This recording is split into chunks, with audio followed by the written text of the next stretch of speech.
Can a 10,000 rupee monthly investment really make you a crorepati? On paper, the math holds up, but while millions of people know the formula and watch the videos, very few of them actually reach that 1 crore target. This value rarely stems from a bad calculator or a poorly chosen mutual fund. It usually comes down to human psychology. Achieving a 1 crore portfolio is a challenge of execution, not mathematics. The primary tool for this strategy is the Systematic Investment Plan, or SIP, and an equity mutual fund. Leaving 10,000 rupees in a standard bank account results in slow growth, as inflation outpaces the interest rate.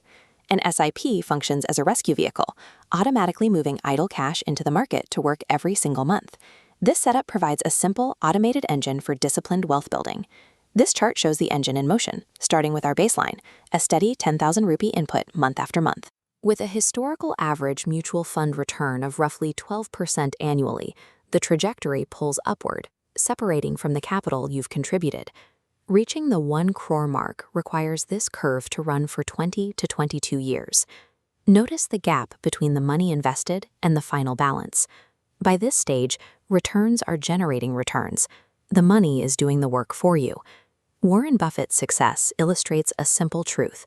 Compounding rewards the patient investor who prioritizes long-term consistency. The duration of the investment determines the final outcome more than the initial amount. If the math is reliable over 22 years, we have to look at what breaks the system in the middle. The first trap is impatience.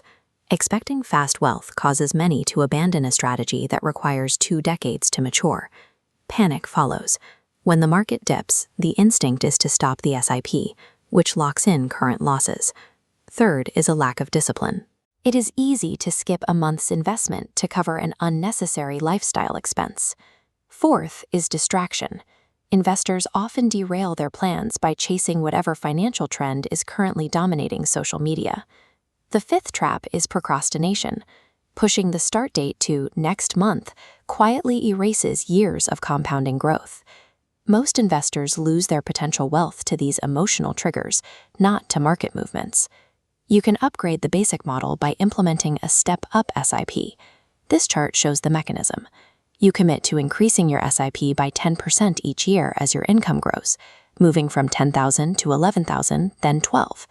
This helps counter inflation and shrinks the 22-year timeline, pulling the goal years closer to the present. The second rule is unshakable patience.